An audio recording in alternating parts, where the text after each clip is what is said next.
made it. Did. We made it. Ah, yes.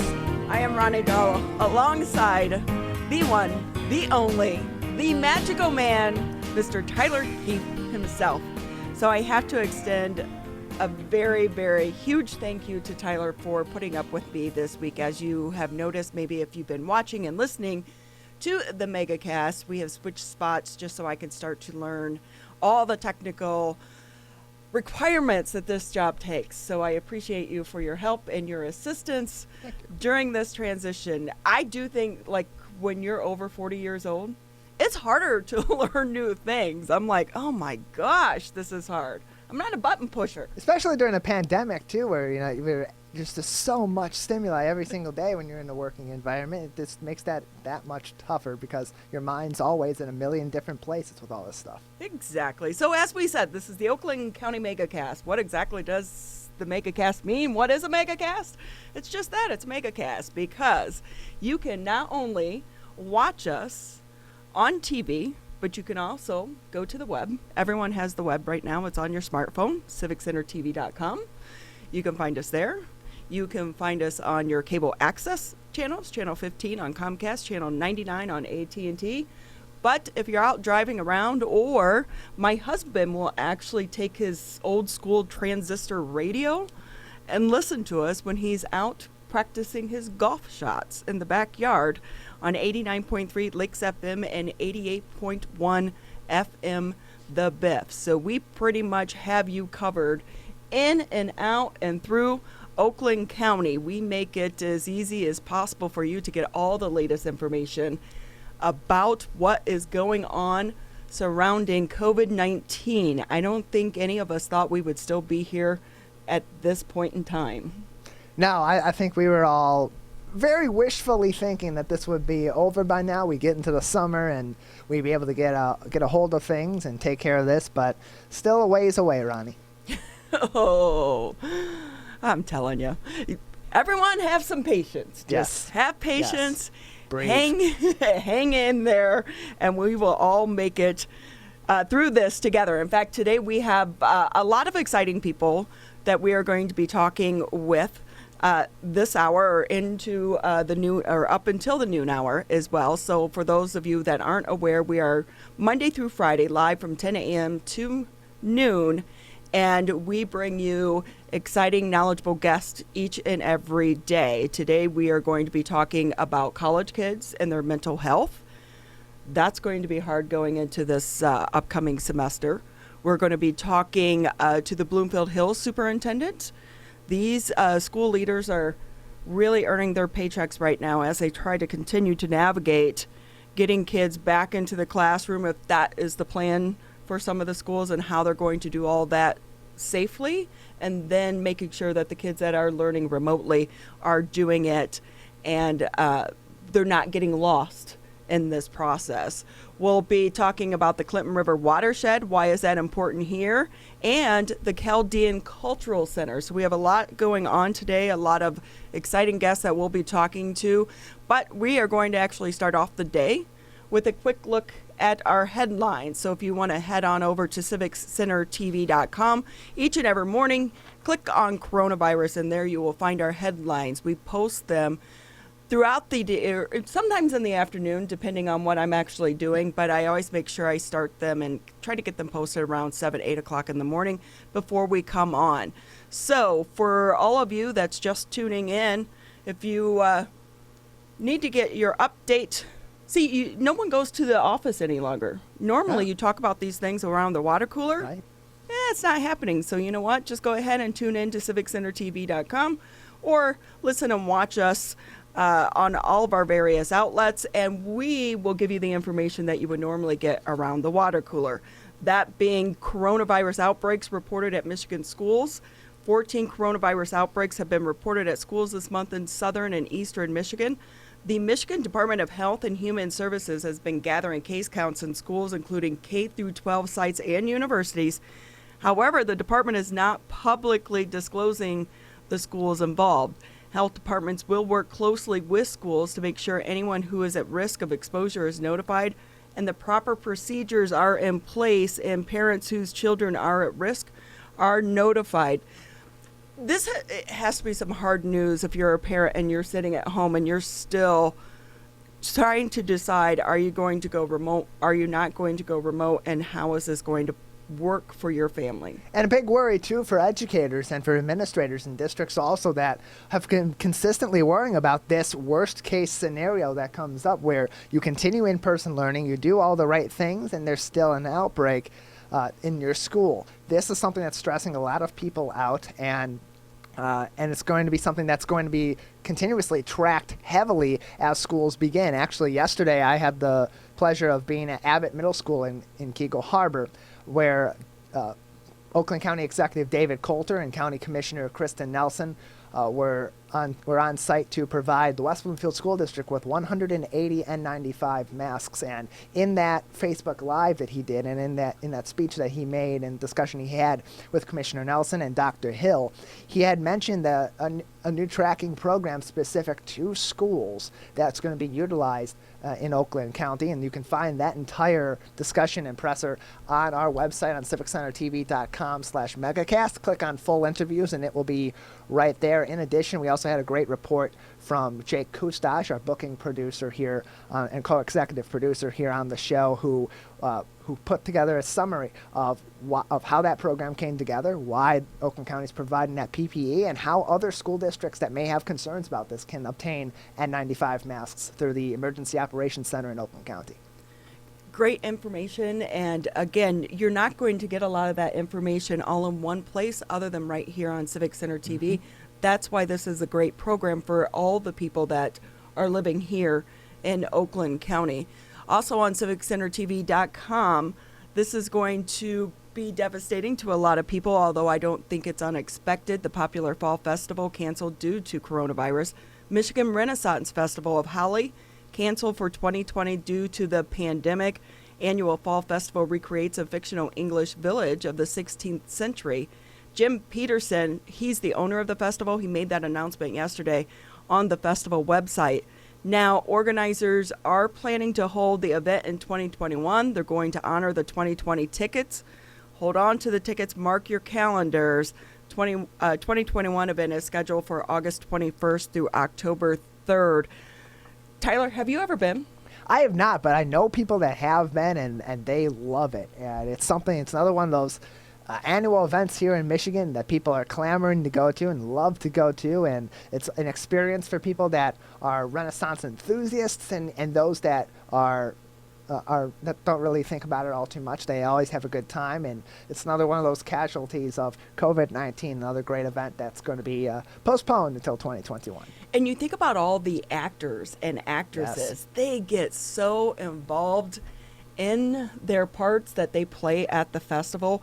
It really is one of a kind. So sad to see that that's not going to be happening this year, but like they said, your tickets, if you do already have them, they're going to be honored for next year. So tuck them away. Don't lose them, because you hopefully it will be back next year. Also on Civic Center TV, making headlines today despite FDA delay, Michigan hospitals to continue to use convalescent plasma to treat COVID-19.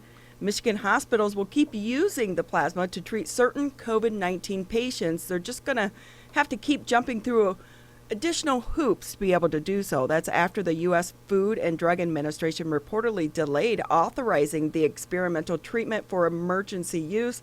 That authorization, if it is eventually granted, would essentially allow doctors to use the treatment in COVID-19 patients more widely without having to meet certain requirements like enrolling a patient in one of the ongoing clinical trials. Now, many doctors and research are hopeful about the treatment. It has been used for more than 100 years to treat a host of illnesses, and we have seen there has been some positivity around using this to be able to treat the patients and at least lessen the severity of their symptoms as well. And if doctors are able to do that, then they're going to continue to do whatever they need to do in order to be able to make that happen. So if convalescent plasma is not hasn't been approved or given a certain green light by the FDA necessarily, but is a viable treatment that's not harmful to the patient, then maybe doctors are going to continue to do this despite that.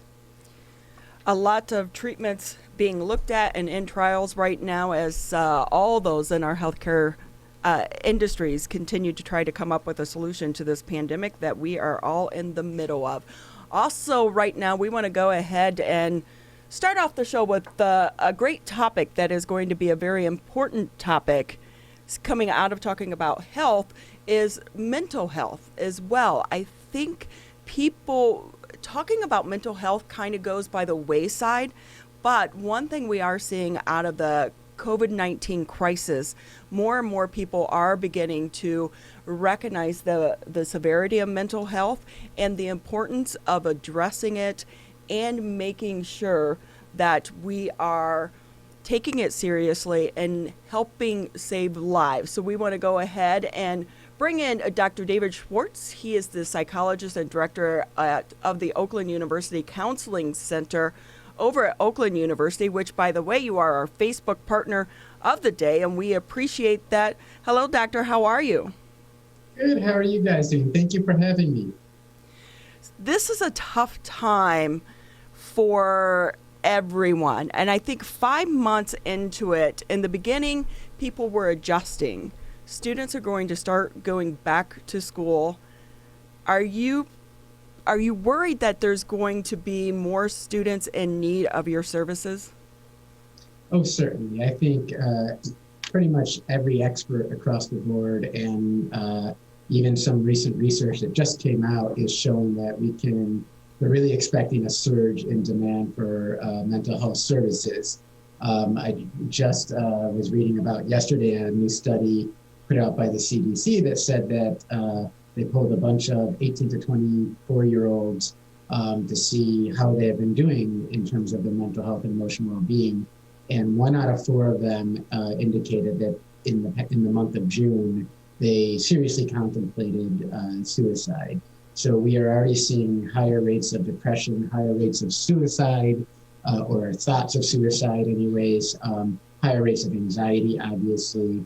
We're expecting a surge. And if you look historically at past events that have been major traumatic events, what you often see is there can be a 3 to 6 month delay till you see that surge.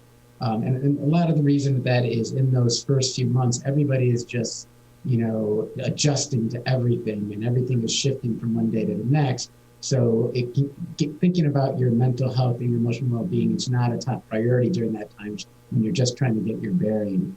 So oftentimes you'll see about that 3 to 6 month delay where it's at that point where people start really becoming more aware and recognizing that, they might need help. They are struggling emotionally, struggling with their mental health. So we are certainly preparing for and expecting a pretty significant increase in demand this year. Are you bringing on additional staff to help with that, or is this going to be a lot of juggling on all of your parts? Both. I'm happy to announce we do have an additional staff this year. Prior actually to the pandemic, we had already added a shared position with athletics, which is a really great position, something we hadn't had at OU, at least not in a permanent role before. And this is a person that's going to spend half their time working with teams and athletes, but the other half the time they're going to be working just as any other counselor within the counseling center. The university has also given us an additional part-time position this year over what we had last year. And then actually in the last 2 years, they had already given us a couple additional part-time positions. So we do have a little bit more staff this year. We're also really working hard to just try and nail down our processes so we can be as efficient as possible, because we know that even with what we have, it's going to be a lot of juggling and a lot of having to triage and work with our limited resources. So, Dr. David Schwartz with us, psychologist and director of the Oakland University Counseling Center, with us on the Oakland County Megacast. Dr. Schwartz, the COVID-19 still very much looming over us, especially at our colleges and universities as students prepare to return to learning. Has your department had a move to telemedicine as opposed to having in-person meetings, or having a little bit of both? Yeah, absolutely. So back in March, very proud of my staff here in just a very short amount of time, pretty much in just about a week or under 2 weeks, we not only moved our location, but we also shifted completely to teletherapy. There were a couple of us on the staff, like myself, who had familiarity and have done some of that prior in our private practices or in prior positions. But for the most part, it was new for a lot of our clinicians. So we spent a week of intensive training and shifted over to that. And the plan for this year is actually to do the vast majority of our services through either a HIPAA-compliant video platform that we have or through phone sessions. Some students prefer phone, some students prefer doing the video. But that's going to be the primary way we deliver our services this year for a number of reasons. One, obviously the top most important reason is just being able to follow those guidelines that the CDC and the governors are putting out. A lot of our offices don't have enough space to have that 6 feet of separation. Even the ones that do, and as you can imagine, in therapy, people are emotional, they're crying. It can be, it's a closed room. So we're really going away from the in-person appointments as much as possible this year. Now, that doesn't mean that we're not doing any in-person appointments. There are going to be certain extenuating circumstances where on a case-by-case basis, and we have a set of criteria that we're going to look through to see if in-person isn't appropriate for somebody. And for example, if we're working with somebody that we think might need hospitalization, that might call for an in-person meeting. Somebody who is having severe psychosis or paranoia about technology, that's not that person. Video sessions are not going to be a good fit. Also, some trauma survivors, it'd be a better fit for them to be in person. So there will be some in-person appointments available. For the most part, we're going to try and limit that as much as possible, just to keep things as safe as possible, and use the video and phone formats for our services. So because this is so new for all of us, I think everyone has had their moments of depression. If I'm a parent or just as a human and I'm looking out for people around me, are there signs to look for? How do we know when someone actually needs professional help? Yeah, I mean, that's a great question. And I think you're right. I think I think we have to recognize that over the past 5-6 months or so, everybody's baseline anxiety is significantly higher. Everybody is dealing with more stresses. I mean, there are exceptions, obviously, as there always are, but for the most part, we're all dealing with the uncertainty that we're living in right now, and that certainly creates a tremendous amount of anxiety and stress and depression. In terms of warning signs, there are a lot of warning signs. Some of the key ones I always like to point out to people is more than anything, especially for parents or significant others or people you know really well, is trust your gut. Even if the person you're talking to is saying all the right things and telling you everything right, if your gut is telling you, if that spidey sense is tingling, that something's going on there, trust your gut and keep asking questions. Some of the things I would ask people to look for is it's very common, particularly for depression and severe anxiety, for people to start withdrawing more, significant personality changes where maybe somebody once was more extroverted and now they're becoming more withdrawn and isolated. They're not doing the things that they would normally engage in that bring them joy. So any significant personality changes, any changes in behaviors, particularly looking at substance use. We know that substance use rates are of course spiking during this time with the increased stress and people being cooped up at homes. So looking for behavioral changes, personality changes, signs of withdrawal. A lot of times, one of the things that often gets missed or overlooked is irritability. It's very common for depression to come out in that way. And actually, I just saw research the other day that confirmed that we are all angrier right now. That baseline has gone higher too. So looking for that irritability or people listen very closely to how people talk and the things they're saying. If you're noticing that they're saying things that are much more pessimistic about themselves or about the future, or there's the hopefulness is not there, those are certainly things you want to key into. And I always tell people, trust your gut and don't be afraid to talk to people and ask about it. And especially if you're worried that somebody might be feeling suicidal. Your gut is telling you something like that might be going on. Do not be afraid to ask them about that. A lot of times people worry that they might give them the idea or that, it's not an easy thing to talk about. Even therapists, everybody, when we're talking about something so serious, it raises your anxiety to ask those questions. But it's so important to ask those questions, because the worst case scenario, if it's not true, they're just going to tell you, no, it's not, I'm not having those, and they're actually going to feel supported because they will recognize this is coming from a place of compassion. But research has shown pretty clearly just the act of asking somebody if they're suicidal, especially if you're the first person to ever ask them that will significantly reduce the chances that they will ever act on those thoughts, that if they get a chance to actually open up and talk about it. Dr. Schwartz, following up on that, a lot of times people that are in these situations, that are having these feelings, are often putting themselves in a state of denial about them also. They don't want to believe that they are having an anxiety episode or that they are feeling these feelings of depression. And so for those either on the outside looking in and seeing these people that they love and these people that they know feeling that way, or for those people that are feeling that way but are trying to convince themselves that they're not, what steps should be taken then to lead those people toward getting the help that they need? Well, it's one of the toughest situations when you have somebody that you love and you see them struggling and really hurting, and you want to be able to help them. You want to be able to fix it for them, but you can't do that. But what we can do, though, is be supportive. We can tell them about the help that's out there. We can encourage them to seek it. Can't force them to do it. They have to want to do it on their own for it to be most effective.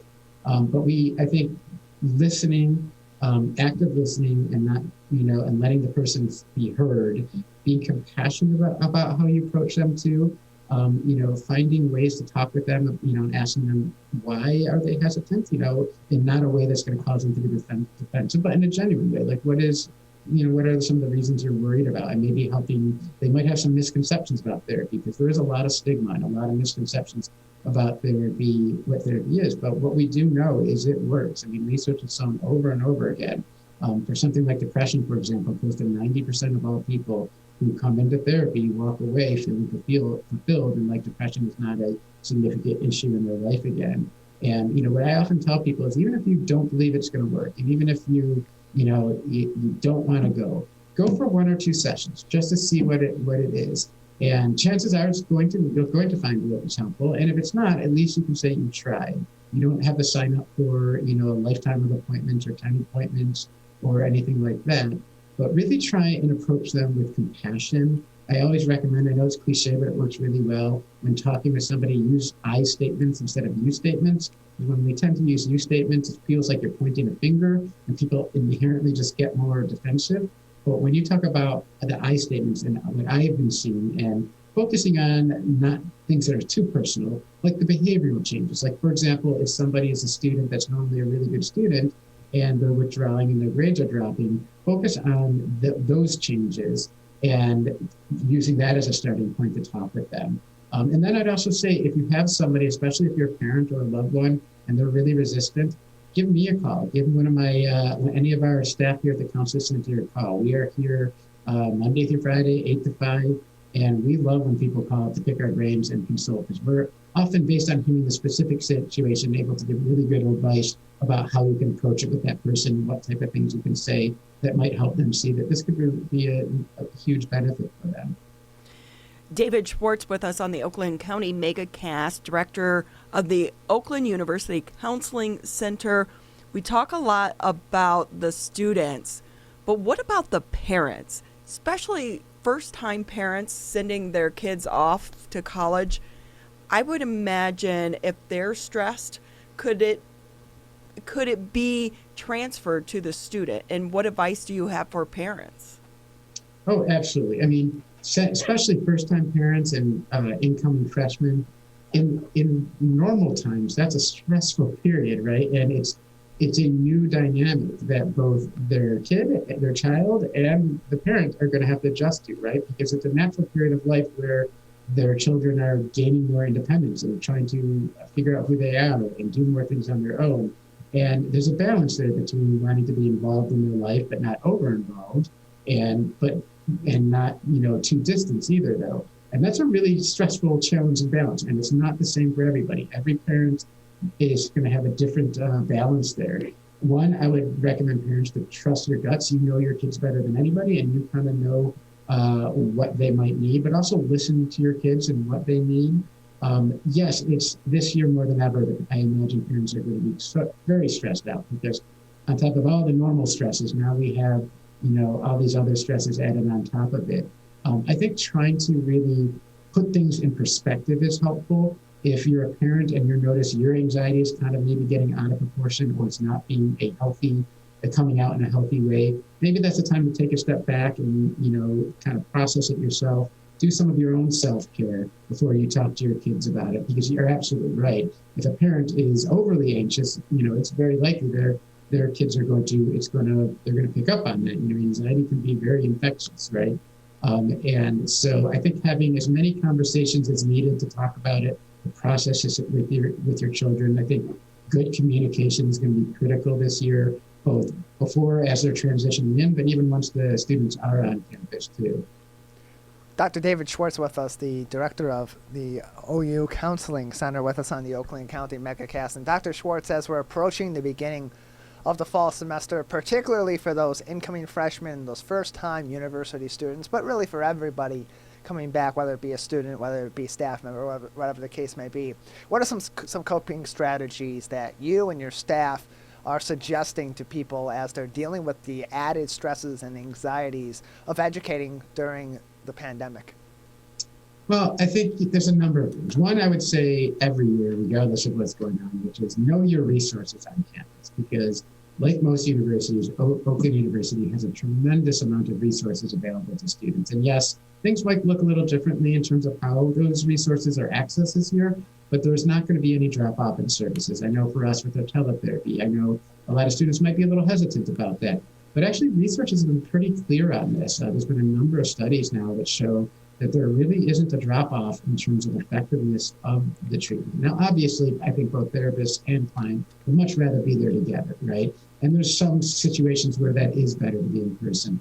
But we know from research that teletherapy is just as effective. So know your resources and don't be afraid to reach out and ask for help. Because you can know your resources, but if you're not accessing them, it's not doing you any good. Specifically to this year, some of the tips I've been talking with my clients about is, there's so much uncertainty and unpredictability going on in the world right now. It just seems like from one day to the next, there's new changes and new things we're having to adjust to, right? As we get better science and better understanding of how this all works. I know it's cliche, but we really need to try and find the things in our lives that we do have control over and focus on those, because if we can get out of balance and we can focus on all of the things that are unpredictable, that are out of our control, and that's certainly going to just cause our anxiety to skyrocket. So find the things that you can focus on that are in your control, that especially things that make you happy. I think self-care, I'm always preaching self-care, but more than ever this year, self-care is going to be critical, especially since we're going to have to find creative ways of doing self-care, because a lot of the typical ways that we maybe normally would do them, going to the gym or going to hang out with our friends, we have to adjust to those. So we have to find creative ways of self-care, but certainly there are lots of ways we can still perform self-care. And I really, really hope that everybody makes it a regular daily thing for them. I always preach that we should be treating self-care just like we treat our schoolwork, our work, sleeping, eating, all the things that we consider necessary for living and being successful. Self-care should be right at the top of that list. So when I have students write up their weekly schedules, if I'm helping them do time management, things like that, I make sure that they're actually putting time for self-care in there, that we're actually scheduling it. Because if you just expect it to happen, oftentimes it's one of the first things that drops off the list. Another thing, and this speaks to the kind of overall theme of finding a balance with things, is know your limits. Everybody is different in where their limits are. And I think it's helpful to be aware of what's going on in the world and be knowledgeable about the pandemic and knowledgeable about what's going on with the social injustices that have now been really coming to the forefront too. That's great, but everybody has a limit where it becomes a point where we're no longer consuming information to gain knowledge, and it's now hurting us. And it's different for everybody. And a good rule of thumb is if you're online and you're reading something and you get to a point, especially if you're about to comment on something and your hands are shaking but the adrenaline's going, that's a sure tell sign that you need to take a step back, take a break, and unplug I've been recommending to people to take kind of social media breaks from time to time, just to kind of recharge, and just trust yourself. Know when you need to kind of take a break, plug in, recharge, do some of your activities, your self-care activities, whether it's mindfulness. There's a lot of great apps out right now for mindfulness. In fact, I believe Governor Whitmer actually worked with Headspace, one of the most popular mindfulness apps, and it has a free version, but the paid version is free for all Michigan residents this year. I highly recommend people download that app among many other apps.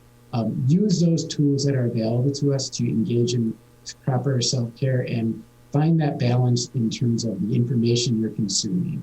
I heard a term recently, and I think it's a perfect term of doom scrolling, where people are scrolling on their Instagram or Facebook feeds, and it's just one negative story after another. And that can take a significant toll on us. So we have to really be careful about how much of that we consume.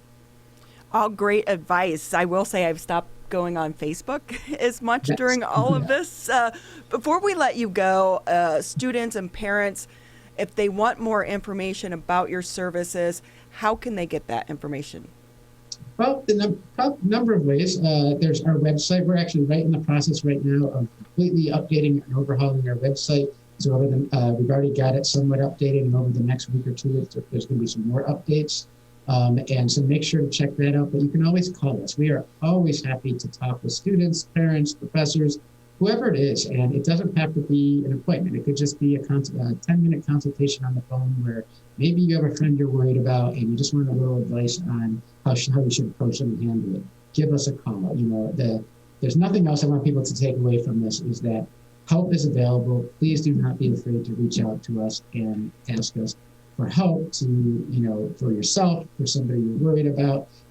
Pick our brains. We're here, and if you ever met therapists and psychologists before, we love to talk about this stuff. So we're always happy to take those calls. So give us a call if you have any concerns, especially if you're struggling yourself and you want to set up an appointment. One of the nice things we have in the clinic this year is we created what we're calling our Zoom rooms. Now, we're not using Zoom technically because we're using a HIPAA-compliant platform, but it has a nicer name. What that is for some students who live on campus or at home, they might not have a private space to be able to do the teletherapy, or they might have a good internet connection and the right computer equipment. So we have a couple of rooms that we've reserved here at the clinic where students can call and reserve those, where they can come in and have a quiet space to have their session with their therapist. So again, just don't be a stranger. Don't hesitate to call us, or another way would be to email us. We're always constantly checking our emails. All of our individual emails are on our webpage as well. And as the director of the Counseling Center, I'm always happy to talk with parents, students, staff, faculty. So don't hesitate to give me a call as well. Thank you so much for being with us on the Oakland County Megacast. So much great advice that you have provided for all of us today and all of our viewers and all of our listeners. So thank you so much, Dr. David Schwartz, psychologist and director of the Oakland University Counseling Center. We're going to take a quick break, and when we come back, we are going to stay on the topic of schools and speak with the superintendent for the Bloomfield Hills School District when the Oakland County Megacast returns. This may seem uncomfortable, but so is being hooked to an IV, sleeping in a hospital bed, and fighting for your life. When it comes to COVID-19, comfort is not as important as saving lives. Wearing a mask can greatly reduce the chance of spreading the virus. So mask up, Michigan, every time you leave home. Hi, my name is Kurt Lawson, and I'm the Public Information Officer for West Bloomfield Township. We wanted to reach out to you, our older adults, to provide information that you may find useful during this difficult time. We want to ensure you that West Bloomfield Town Hall, our Waters and Utility Department, West Bloomfield Parks, and our police and fire departments continue to work hard on your behalf. Information and resources can be found on the Township website, the police Facebook and Twitter, or call West Bloomfield Park's COVID-19 Help Hotline. Please remember to keep your social distance of at least 6 feet, wear facial coverings when you leave your home, and wash your hands for at least 20 seconds with soap. These precautions will help keep you safe during these difficult times.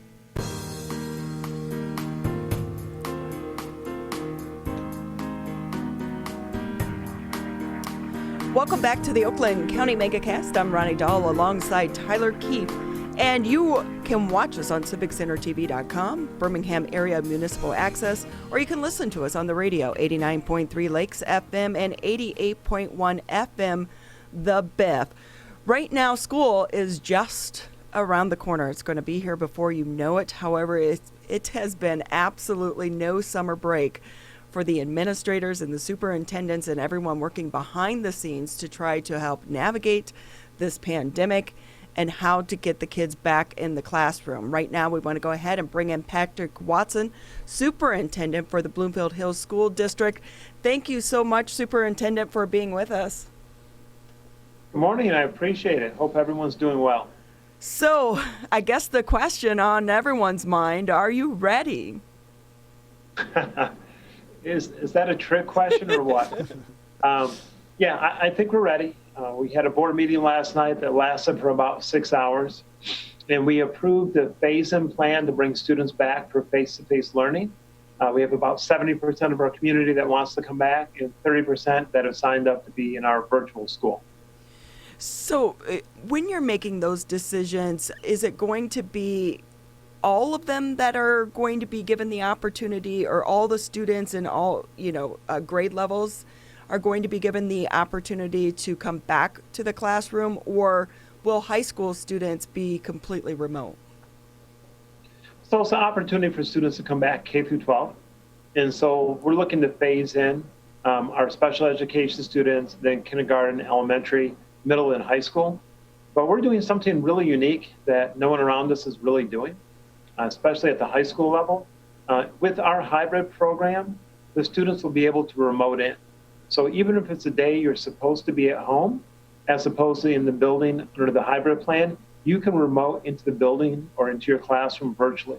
So this does a couple things. One, for a student that may not feel comfortable coming in or they feel sick that day, they're able to remote in and still get instruction. Instead of a typical hybrid A/B rotation where you're only able to see your teacher 2 days of the week, you're now able to see your teacher 4 days of the week. And it really gives the kids the ultimate flexibility, right? So if my day to come in the building is Monday and Tuesday and I don't feel well, or I just can't make it in that day, I still can remote in, be with my classmates, be with the teacher, and be part of the class.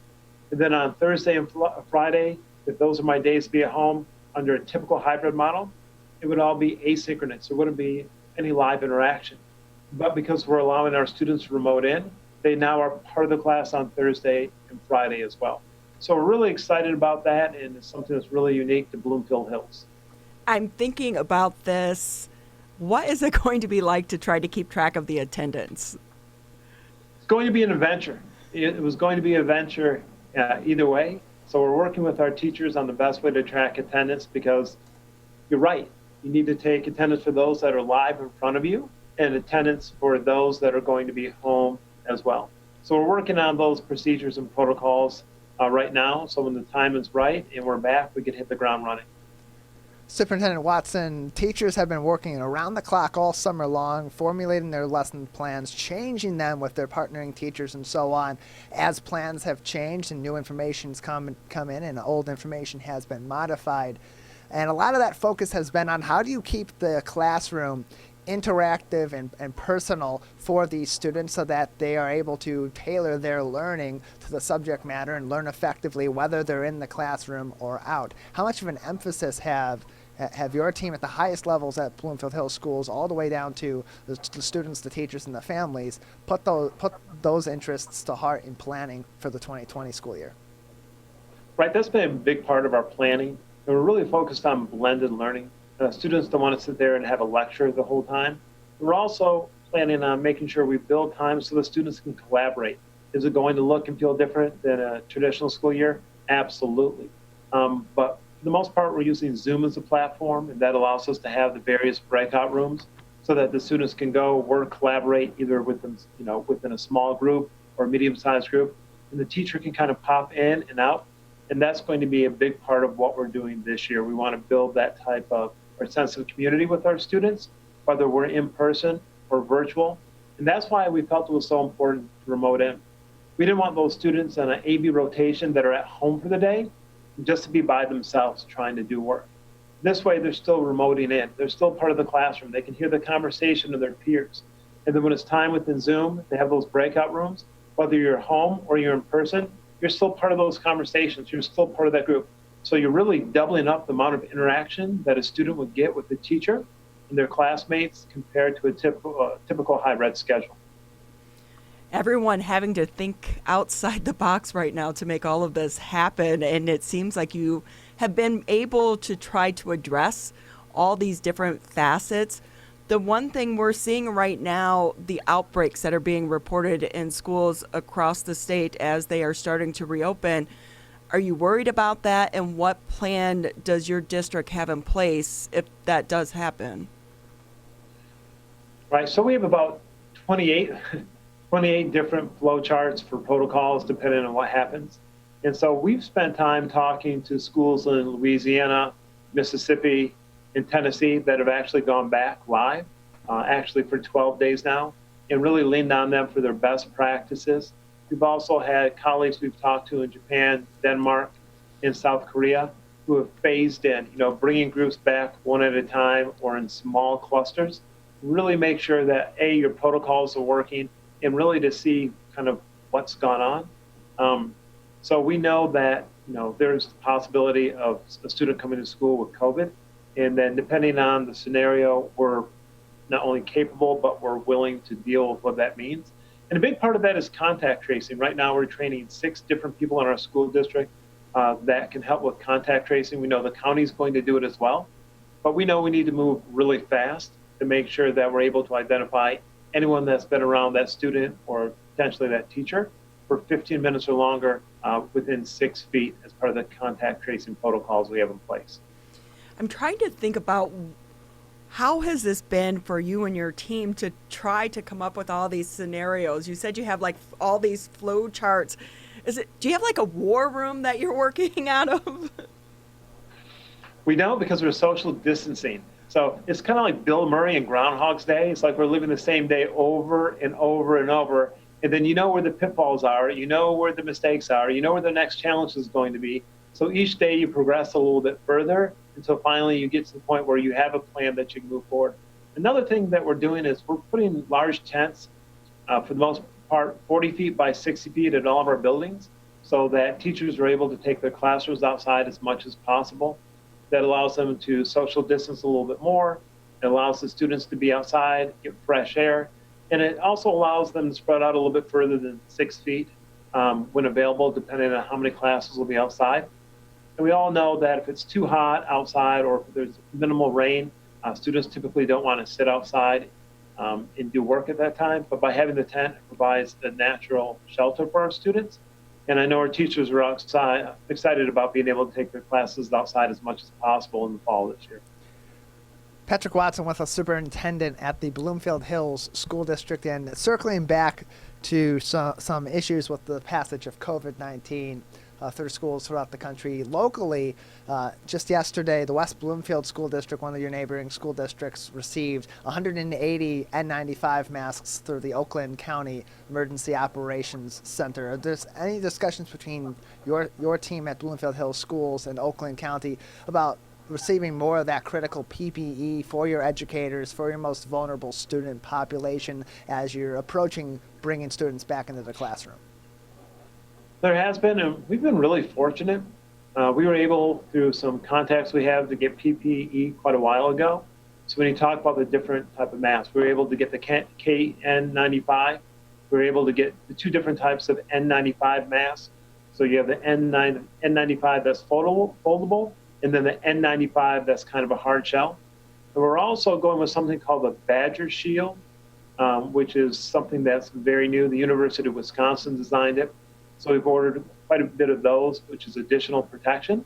And then we also have a portable barrier for the teachers in the classroom, so that if they need to move closer to a student or a student needs to come closer to the desk, it kind of creates an additional barrier for the teachers. So we've included those as well. So we're confident we have the PPE that we need to start school, and we're ready to accommodate whether it's a student need or a staff need throughout the year. We are speaking with Patrick Watson, the superintendent for the Bloomfield Hills School District. I know that your district just recently hired a health and wellness director. Is that a new position, and what is that role going to be? So definitely a new position. You know, we're educators. Our background is not in science. Our background is not in, dealing with, what a hospital would deal with, or somebody that has a degree in public health. So our health and wellness director, Leonard Sanford Jr., he's worked for IHA in Ann Arbor. He's worked for Trinity Health. He brings that healthcare background. He's in charge of our COVID-19 response team. So he's working with different stakeholders, including numerous doctors, some of which are infectious disease specialists and epidemiologists, on best practices and protocols when it comes to returning to school. We felt that since this really is in our wheelhouse as a school district and we want to provide the absolute safest environment possible, that we needed someone that could head this up, that understands exactly what's going on. And his only job is to respond to COVID-19 and help us plan around that. That's it. And we're fortunate. He's been here 2 weeks. He'll probably tell you, based on the amount of work, it feels like he's been here 2 years. He's done a great job. The research and science that he brings to the table is second to none. And it's really helped us plan forward what we feel is the safest way to bring our students back. So such an asset to have someone like him on your team. How are you planning to handle cleaning and the cleaning protocols? What's that going to look like? So we have 3 stages of cleaning. For those of you that want to review all of them, it's on bloomfield.org on our district website. Everything's EPA certified. And we know that those high touch points that are frequently used are going to be some of the main cleaning spots we need to do. So we're confident that with our working with ViroClean, that we'll be able to meet the standards needed to keep the buildings clean and safe for students and staff during the day. Okay, I haven't been able to buy a can of Lysol spray and I don't know how many months. I just used the last bit here at the station this morning. Are you guys able to get the supplies that you need right now? Believe it or not, we are. Our staff really were thinking forward. So in March and April, they started placing large orders for whether it was Clorox wipes or other disinfectants to make sure we'd have them on hand. Then, like you said, you can't get it. You read the story. Clorox wipes are out until January of 2021. We're sitting on quite a bit of cleaning products that we were able to get, including the hand sanitizer that's described in the governor's Return to Learn plan. So we're feeling, cautiously optimistic. You never know how quick you'll go through things, but I'm proud of my team that they had the foresight when this first hit to start ordering supplies early, knowing that we would most likely need them in the fall. And so we're in really good shape when it comes to cleaning supplies and, like I said, PPE.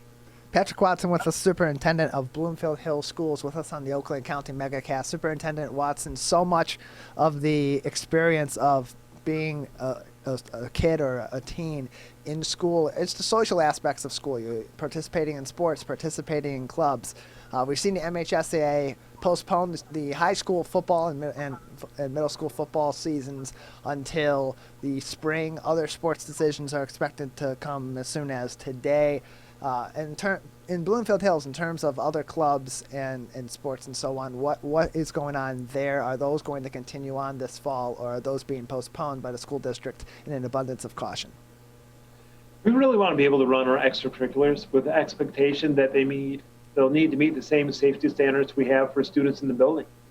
And, like I mentioned earlier, by us putting these tents, 40 by 60, a little bit larger at the high school, 40 by 80, you can have some of those things that you typically would do inside, outside, and still social distance. Have a mask on, be 6 feet apart. So we're excited to continue to offer as many of those opportunities as possible. Some of them obviously will need to be done via Google Meets, WebEx, or Zoom. But the students are really interested in being actively involved, and so we'll try to make sure that happens in the safest way possible. So one of the things that we have seen at other schools, especially on college campuses, kids are kids. And you're going through all this work and all these efforts to put these policies and procedures in place, but at the end of the day, if they don't follow them, it does no good. how are you going to try to enforce the mask wearing and the socially distance? Well, look at them separately. Social distancing, I think, will be easier the older the kids are because they understand. It will be a little more difficult for the younger children. Going K through 8, our hybrid model will be half days. So you're looking at students wearing a mask for less than 3 hours, which is much more tolerable than a 6 or 7 hour shift. At the high school, I don't expect any issues. Students are really anxious to get back to school. They're excited to have the opportunity to go back, even if it means wearing a mask. And then it becomes the new normal. You adjust it. You adjust to it. You think of your first day, your freshman year in a high school, and you walk in the building, and you're so nervous. A month later, you've adapted, you've adjusted, and it starts to become old hat. And by the time you're a senior, it's just what you do. I feel it's going to be the same way with wearing a mask. I know for me personally, it felt a little awkward at first. As I adjusted to it, it became no big deal. It's just what we do. We are talking with Patrick Watson. He's the superintendent of the Bloomfield Hills School District. You have such a wide range of diverse students within your district. What conversation is being had to try to make sure you're addressing the various backgrounds to make sure all the kids are getting what they need out of this upcoming academic year? So we're really trying to break it down by different categories. So preschool, K through 5, 6 through 8, 9 through 12, special education. And so that when we give our report like we did last night, we're planning, we're really focused on those different categories and then what's going to be best for those different sets of students. It's not one size fits all. Again, we're one of the few school districts that has a hybrid model K through 8, and then a different hybrid model 9 through 12, because we felt that our students in different age groups needed something different. And so we were able to, like I said, work it out and come up with what we feel is a tremendous plan that allows flexibility for students, allows some flexibility for parents, and is incredibly safe. You know, you could literally be, you know, a middle school or a high school student and show up on, you know, your day in the hybrid model to be in class, and there should be 13 kids. You might only have 5 that day because everyone else is remoted in because they didn't feel well or they decided to stay home that day. It also helps us encourage parents in that age group that if your son or daughter just feels a little ill, keep them home. They're not going to miss out. They still remote in. They still see their classmates. They still can hear the teacher and know what the lesson's going to be that day. Such a creative plan that you have come up with. Before we let you go, just a couple more minutes here. Anything that we didn't touch on? Although I feel like we've been peppering you with questions left and right, but anything maybe we didn't touch on that you want people to know? Yeah, I think one thing that makes Bloomfield Hills unique is that we own and operate our own farm and nature center. So we're working on how we can best use those assets to get our students out and do some real, you know, hands-on learning in real time in spaces that are outdoors, because we know that provides, you know, additional safety measures. So we're excited to continue vetting those opportunities and then sharing them with the community so that we can get the students either at the farm or at the nature center and learning outside. Patrick Watson, Superintendent at Bloomfield Hills Schools. Just another question for you. We spoke to you just before the August primary elections. The result of that election, your bond, the Bloomfield Hills Schools bond issue had passed with 72% in favor of it. So that has passed through. What will those bond dollars be used for, and when can people in Bloomfield Hills Schools family begin to see those changes be put in place? Well, there'll be minor changes right away. You talk about what an exciting time. In the middle of all this, it's going to allow us to right-size the school district and go back to a K through 5, 6 through 8, and 9 through 12 configuration. For our special education students, they'll have an experience that's second to none nationally. We'll be able to put therapy rooms and sensory rooms in our buildings. We'll, at the farm, have equine therapy for our students, which will be one of the few school districts in the nation that's able to do that. So there's really upgrades at over 14 different sites in the district. We're going to build a 15,000 square foot STEM center that will be used by all the district students. So it really is a great step. It was a huge ask of the community, and they came out and supported it, even though we're in the middle of a pandemic.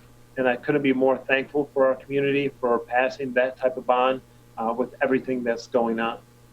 Do you think the pandemic kind of helped in a way? Because for all of these parents having their kids at home, and the parents were then forced to try to educate the kids, they understand more about what teachers are doing for their kids. So do you think it kind of helped you get this extra money? There could be a lot of reasons. I'm not sure. I think the community really understood that the buildings really needed to be updated, that our technology needed to be updated, and we really need to move to 21st century learning and really kind of taking a huge leap in that direction and making it more experiential, more hands-on for our students. So I couldn't be happier for the support. There could be a lot of factors why it happened and why the vote was yes. I'm just grateful that the vote was yes, and we can start doing additional great things for all of our students. Well, we are so happy to have you on the Oakland County Megacast. As always, you're a wealth of knowledge, and we appreciate it. I will say I hope this pandemic is over in the wintertime, because I'm looking forward to going out to the farm and going sledding. It's my favorite hill. Absolutely. And if things are semi back to normal, we'll have our sled race like we had last year where I came in second. So I'm looking to take an additional step forward if possible this winter and take that number one spot and that trophy home. Oh, that sounds like a challenge. Patrick Watson, Superintendent, Bloomfield Hills School District, thank you so much for your time. We always appreciate it. And for any parent out there who is looking for more information, I know you have put it on the school's website. They have everything updated, so we encourage you to go there if you do have some questions as well. We're going to take a quick break here on the Oakland County Megacast. When we come back, we are going to be heading outdoors and talking about the environment. As rivals, we don't always see eye to eye. Like who scored the best recruits? Who's gonna be who? And whether we wear green or blue. But one thing we can all agree on to help stop the spread of COVID-19: wear a mask. Wear a mask. Wear a mask. wear a mask. Wear a mask. The ball's in your court, Michigan.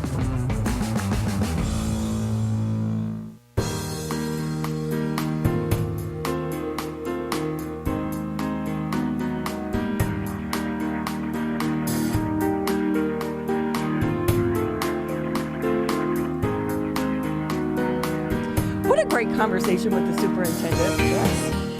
Yeah, it's always good to talk to Pat Watson. Always has so much to say, and he's doing a great job over in Bloomfield Hills. I think they've been very creative in trying to address all of the needs. You can't make everyone happy, but they seem to really be thinking outside the box, trying to make sure that they do the best for the students and their parents, and so many things that are going into this. But I will say, Tyler, wintertime, I'm a sled champion. I am going to be out there on that hill taking him on. You know what? This will be the year that Ronnie Dahl takes down Pat Watson on the sled hill at the Bowers School Farm.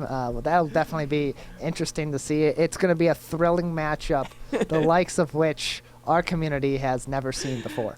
Okay, I'm still a kid. I can't help it. I'm Ronnie Dahl alongside Tyler Keaton. This is the Oakland County Megacast, and right now we are actually going to shift things just a little bit, and we want to bring in our next guest, Kathleen Sexton. She's the program manager for the Clinton River Watershed Council. We thank you so much for being with us on the Oakland County Megacast. Kathleen, for those that aren't familiar with the organization, just fill us in. What do you do and why is it important? Well, first, thank you for having me. I'm excited to be here. And the Clinton River Watershed Council is an environmental nonprofit organization. We work to protect, enhance, and celebrate the Clinton River, its watershed, and Lake St. Clair. The entire Clinton River watershed is 760 square miles. It encompasses portions of 5 different counties in the Metro Detroit region and over 1.5 million people. So it's one of the most populated watersheds in the state. And so we do all sorts of different things: education, stewardship, watershed management, recreation, green stormwater infrastructure. We work with several different communities within the watershed, as well as the general public, to promote our programs and activities and protect the environment. This is 89.3 WBLD Orchard Lake, 88.1 WBFH Bloomfield Hills. We're speaking with Kathleen Sexton, Program Manager for the Clinton River Watershed Council. During this crisis, during the pandemic, so many families, so many kids, so many people are now getting outdoors and taking advantage of what's in our back door. What educational things do you think they need to know about the watershed and its importance to our overall environment? Well, yeah, you're definitely right. During this pandemic, people have really turned to nature. They have more time to experience nature, and they're also learning the importance of it and the healing properties, and also education and stewardship aspects of it. So we've actually adapted a lot of our current programs to be able to still host them during the pandemic.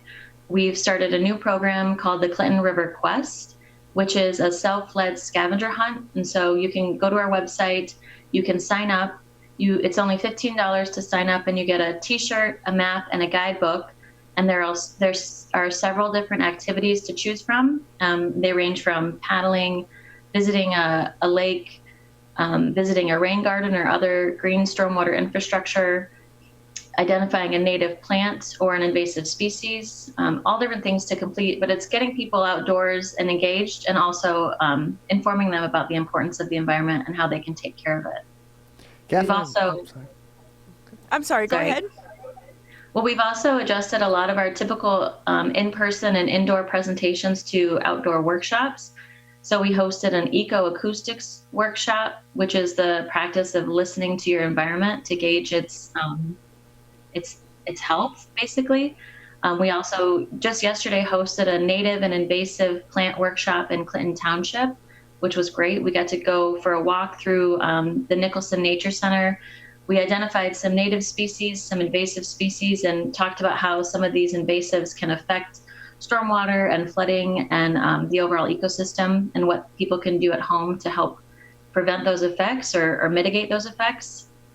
And then we also have a native landscaping and seed ball workshop coming up next Friday, in addition to several other things happening, some cleanups in September, some trash runs, which is a canoeing cleanup, lots of things happening with the social distancing and masking and safety procedures in mind. Kathleen Sexton with us. She is the program manager at the Clinton River Watershed Council with us on the Oakland County Megacast. And Kathleen, every year the Clinton River Watershed Council has a very vibrant and lively Earth Day celebration. It's going to be a little bit different this year under the circumstances of COVID-19, but what is the council doing to celebrate this occasion? Right, so Earth Day, it was actually the 50th anniversary of Earth Day this year. And so many people had big plans. We were very excited about it, but Earth Day was in April, which was kind of in the midst of a lot of this ramping up, the pandemic. There was a stay-at-home order. And so a lot of things were canceled, but one event that we have actually rescheduled is an event with West Bloomfield Parks and Recreation. It's hosted by West Bloomfield Parks and Rec at their nature center in West Bloomfield. I think it's at it's on Walnut Lake Road. It's going to be September 10th from 4 to 7. It's a family-friendly activity. There's all kinds of different activities going on related to education about the environment and stewardship. Pre-registration is required because we're limiting numbers and also asking that people come as a family and visit different activities and tables as a family. Also wear masks and socially distance from people outside of your household. But we're very excited that we're still going to be able to celebrate that 50th anniversary this year. We've had amazing weather this entire summer. Do you think that that's helped spur some excitement amongst young kids about our environment? And are you hoping that it leads to some environmentally friendly children growing up and getting into your line of work? Absolutely. We have had amazing weather, which is awesome. And I think that getting young people involved in the environment and stewardship and educated about the importance of that is extremely valuable. I know that myself, I became somebody that was concerned about the environment at a young age, and I know many of my colleagues or people in this line of work also have. One of our programs is called Stream Leaders, and so we actually work with schools and we take K through 12 students out into the watershed. We get them in waders, we get them in the river, we get them collecting data, collecting live bugs from the river, and using that data to gauge the water quality of a specific resource or water resource or surface water in their community. Because we couldn't do that this spring and most likely not this fall, we've actually, because schools were closed for in-person schooling, we've actually come up with a Stream Leaders online program, which is a great way to get kids involved and get them educated and excited about water resources in their community, and also learn about ways to protect them, and hopefully recruit them into this line of work too, because we need more stewards. So we are speaking with Kathleen Sexton. She's the program manager at Clinton River Watershed Council. How's it been for you and members of your staff during this? How have you had to change what you're doing? Yeah, absolutely. So we have adjusted a lot of the ways that we work. Like everybody, at the beginning of March, we immediately all started working from home. Luckily, we're all pretty much set up to do that. We have a VPN. We can get all of our digital files remotely. We are pretty good with virtual meetings. We've transferred a lot of our meetings to virtual meetings, as well as our presentations. So most people are continuing to work from home. We do have a small staff. There's only 7 full-time people and 2 part-time staff. So occasionally we can go into the office. We make sure everything is staggered. We've been cleaning everything constantly. We stay 6 feet apart. We wear a mask. So just making sure that we're all super careful, because we want to be able to keep continuing to do this work. And knock on wood, everybody's stayed healthy so far. That's good to know. You know, we've seen the positive impact of COVID-19 across the country from people having to stay home, and it's had the positive impact on the environment in Italy and other parts of the country. Are you seeing any benefits like that here locally? I do see, just from a personal standpoint and also talking with friends and neighbors, using less gas, driving less, walking places, and also just kind of realizing what you really need and what you don't. You know, you're not necessarily going out to shop just to shop.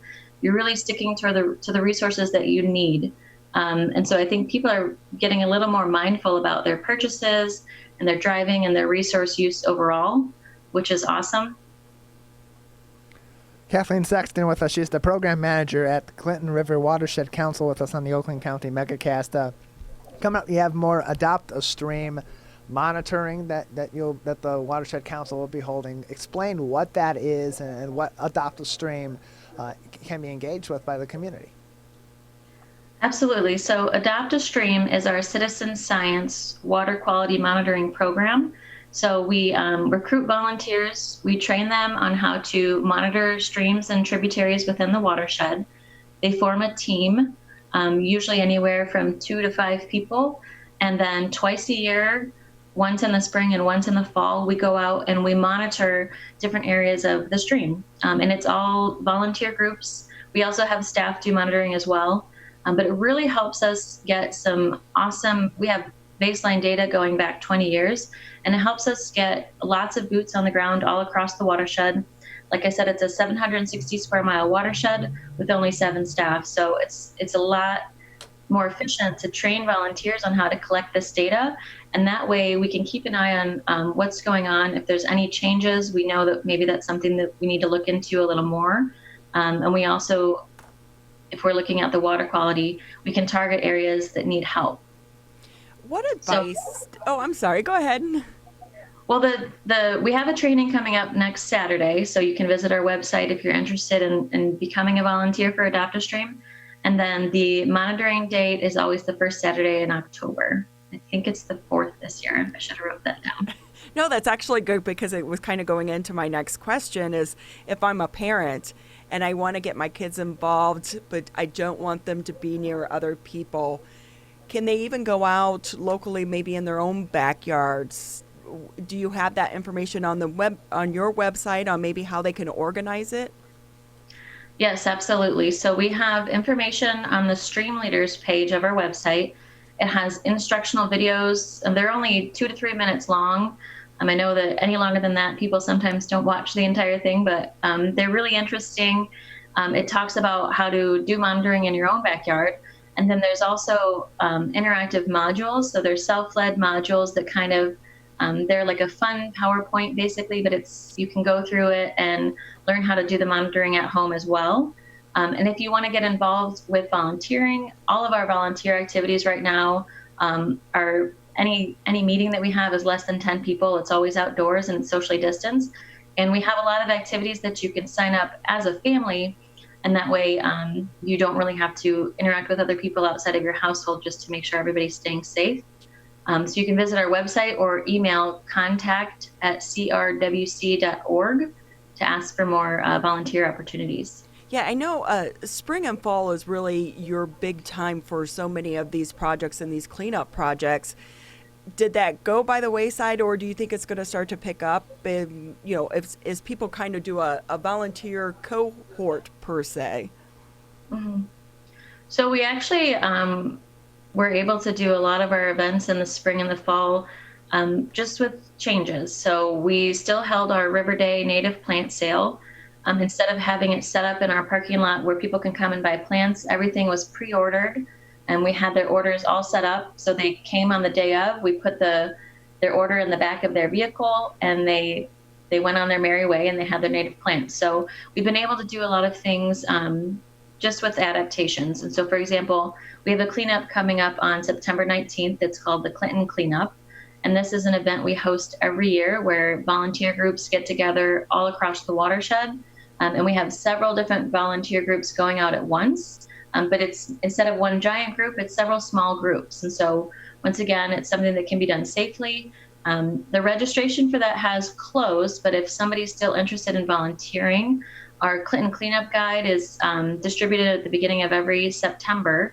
And that shares different cleanups that you can attend and help clean up the watershed. Just show up.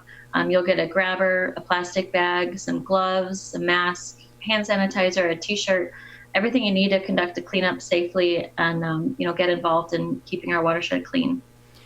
Before we let you go, we've seen so many organizations and businesses having to adapt during this crisis and this pandemic. Anything that your organization did that you think will remain once this is over?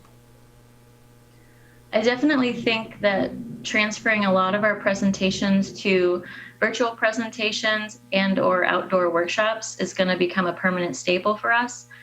We've actually gotten more attendance to some of our virtual presentations, which is great. And also the outdoor workshops, this is something that we've done before, but really making it a priority is great because you're really getting the hands-on education. You're taking a walk or you're outside immersed in the actual science and the activity that we're doing versus looking at a PowerPoint presentation, which they both have their benefits, but really the outdoor workshops have been super successful and we've been able to conduct them safely. So I feel like that's something that we'll continue to do. That's awesome. So we're all learning and we're all growing and taking away things that have worked best during this pandemic. Kathleen Sexton, Program Manager, Clinton River Watershed Council, we thank you so much for taking the time to be with us on the Oakland County Megacast and sharing with all of our listeners and viewers all the good work that you're doing, as well as hopefully encouraging some parents out there to get their kids involved so that they can help with our environment going further. We're going to take a quick break here on the Oakland County Megacast, and when we come back, we'll take another look at the headlines, and then we'll head over to the Chaldean Cultural Center. Hi, I'm Dr. Faust, the Medical Director for the Oakland County Health Division. The most important thing you can do to prevent the spread of illness is to wash your hands thoroughly and often. Follow these 6 easy steps every time you wash your hands. Step 1, turn on the sink and wet your hands with warm water. Step 2, apply soap to your hands and lather between your fingers, under your nails, and the front and back of your hands and wrists. Step 3, wash your hands by scrubbing them together for at least 20 seconds. Step 4, rinse your hands with warm, clean water. And Step 5, dry your hands with a clean cloth towel, a paper towel, or hot air blow dryer.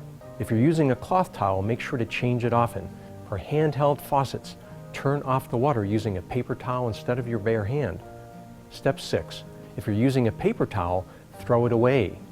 Practice healthy habits like washing your hands after coughing or sneezing into them to keep you and others healthy. Go to oakgov.com/health or call Nurse on Call at 1-800-848-5533 to learn more. Michigan, the coronavirus pandemic has put us all to the test. And now it's time to put COVID-19 to the test. As we move forward, testing will be critical. We encourage anyone who has reason to get tested to do so, those with symptoms and those without. If you are leaving home and going back to work, get tested. If you think you may have COVID-19 or you've been exposed recently through family, friends, or coworkers, get tested. Our test locator tool can help you find the right testing site that fits your needs.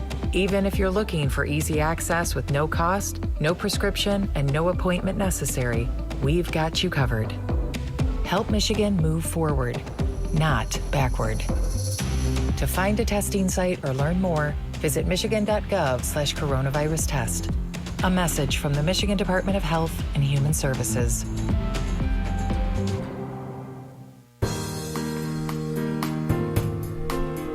Thank you for joining us on the Oakland County Megacast. I'm Ronnie Dahl alongside Tyler Keith. We're Monday through Friday, 10 a.m. to 12 noon. We come to you live with exciting, educational, and very informative interviews from people throughout Oakland County as well as the state of Michigan. It's always great to be able to get the information directly from them. And Tyler, one of the things I really appreciate about this show is that we are able to speak with them at length.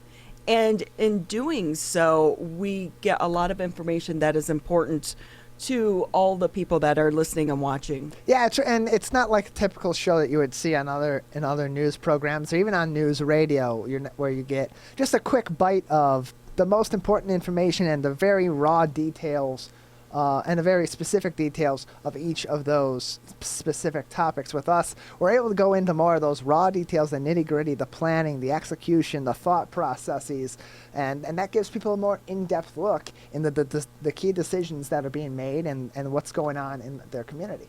So we are here to keep you informed, and one of the ways we do that is with information on civiccentertv.com. Every morning we do update the headlines, and we'll start off with this: coronavirus outbreaks reported at Michigan schools. 14 coronavirus outbreaks have been reported at schools this month in southern and eastern Michigan. Michigan Department of Health and Human Services been gathering case counts in schools, including K through 12 sites and universities. However, the department is not publicly disclosing the schools involved at this time. Health departments will work closely with schools to make sure anyone who is at risk of exposure is notified and the proper procedures are in place, and parents whose children are at risk are notified. A big concern for parents as we head back into the fall school semester. Yeah, this is the nightmare scenario that has been keeping parents up throughout the course of the summer and through the spring, when coronavirus was first becoming really serious in the state of Michigan and shutting our schools down.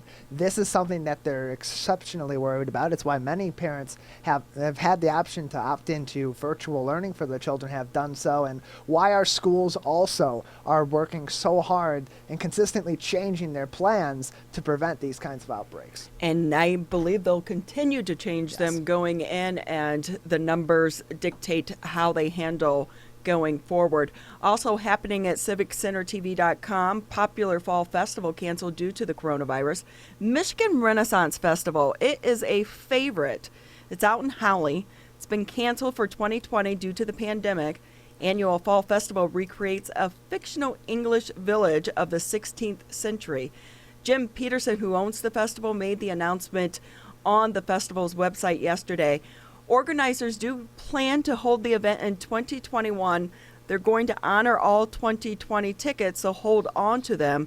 The new event, 2021, is going to be scheduled for August 21st through October 3rd.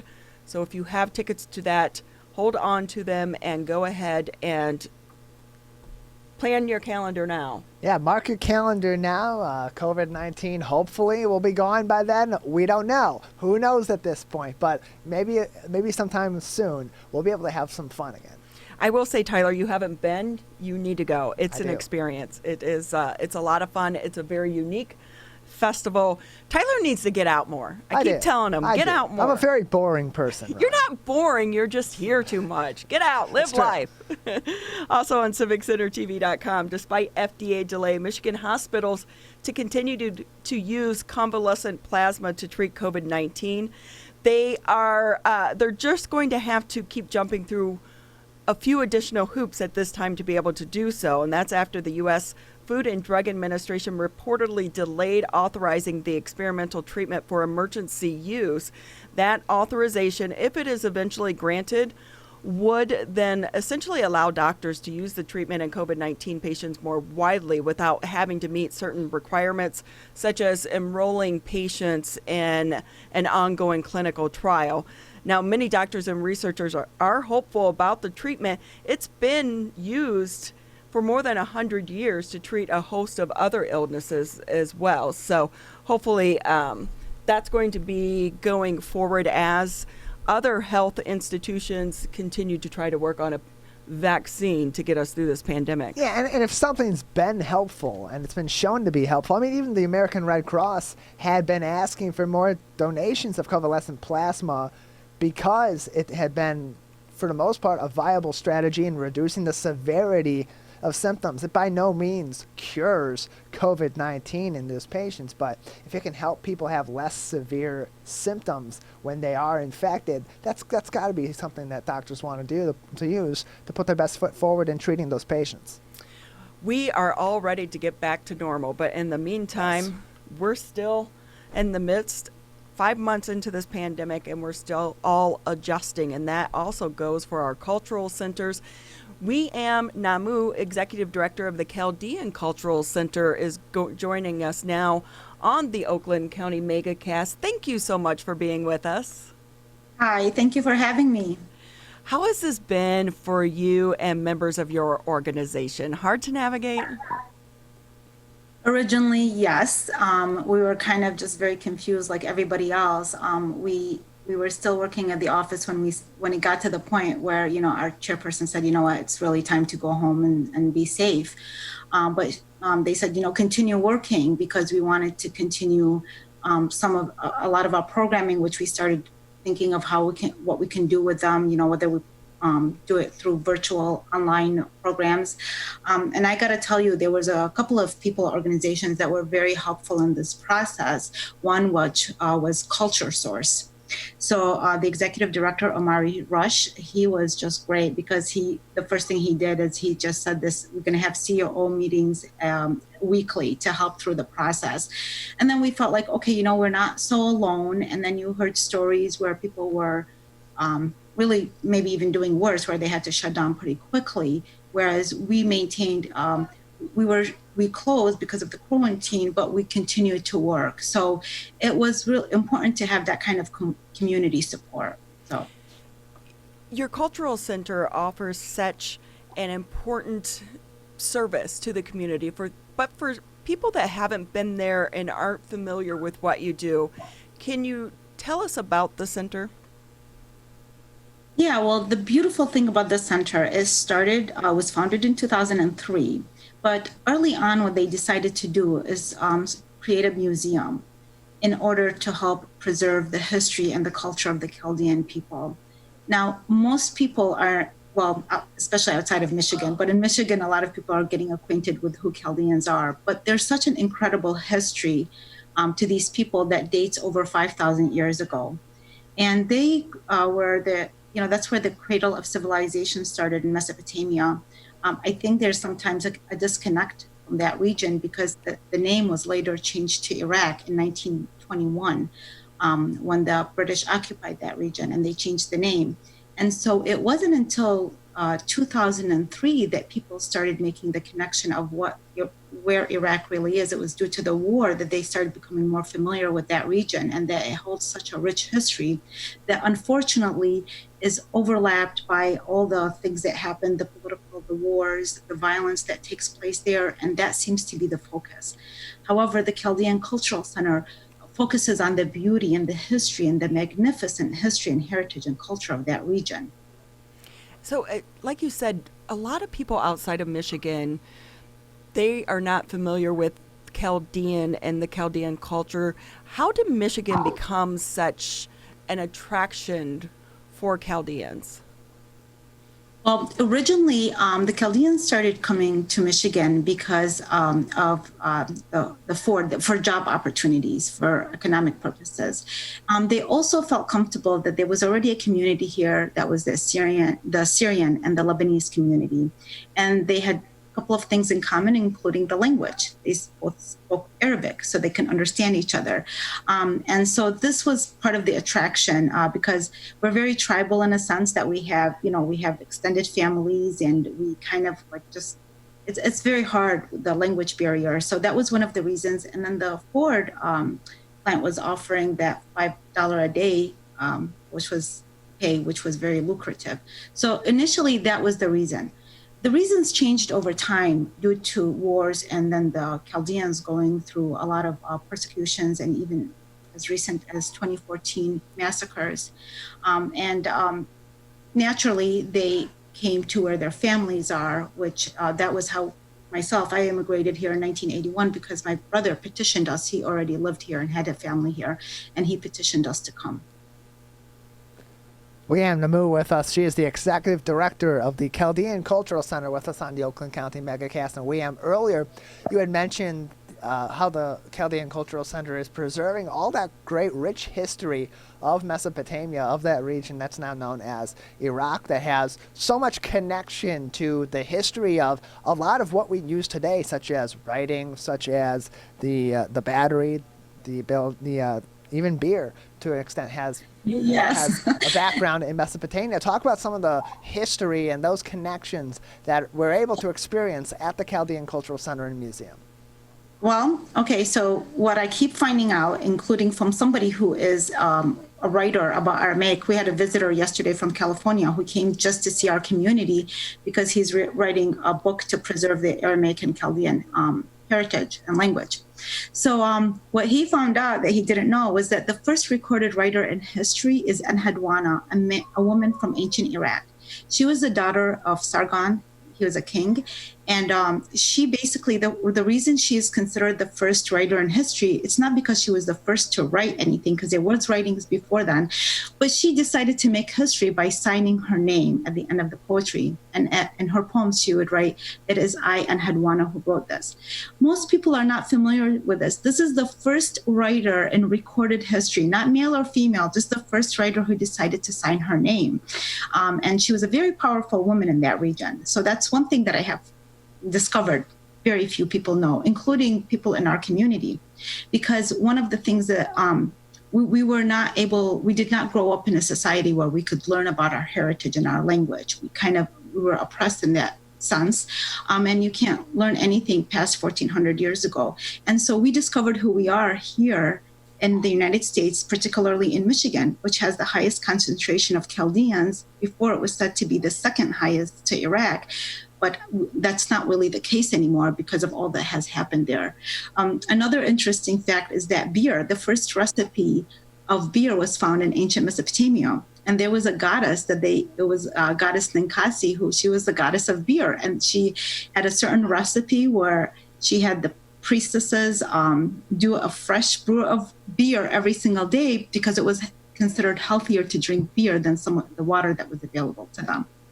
The history is so fascinating, and I love how your face is lighting up sharing these stories. So is the Cultural Center open now, and how does that work? Can people make appointments to come visit? Yeah, so I saw from the earlier person that you interviewed where she said they were, in some cases, getting more people because things are becoming virtual online. So we have experienced something similar where more people are visiting the museum. So I guess, now the museums are becoming like more of a fun thing to do because there's less things going on. But all people have to do is really just call, and our phone number is 248-681-5050, and they can just call and make a reservation, and we'd happy to accommodate with the times. We're available Monday through Saturday. The museum is open, and it's just really through reservation, just because of just to keep everybody safe, and it's limited to 10 people, a group of 10 people. So, where can people find more information about what is at the Chaldean Cultural Center, about the museum, or to be able to schedule those visits up to 10 people at a time? Well, all I have to do is visit our website. I'm going to spell the word Chaldean. Everybody knows Cultural Center, so it's Chaldean, Chaldean, ChaldeanCulturalCenter.org. And we have all our information there. We also have a wonderful video that kind of gives you a glimpse of what that museum looks like. So what's it been like for you to be able to reopen? Are you guys able to get the supplies that you need? Do people need to wear a mask? How does that look right now? Yeah, so we will provide masks if people forget. Usually people have been really, I think they've been very respectful of the regulations that are going on. And we haven't had any issues with that. And people just come in with masks. Again, like the thing that has really switched for us is that how can we stay relevant during this time? And it's through people like U of M Detroit.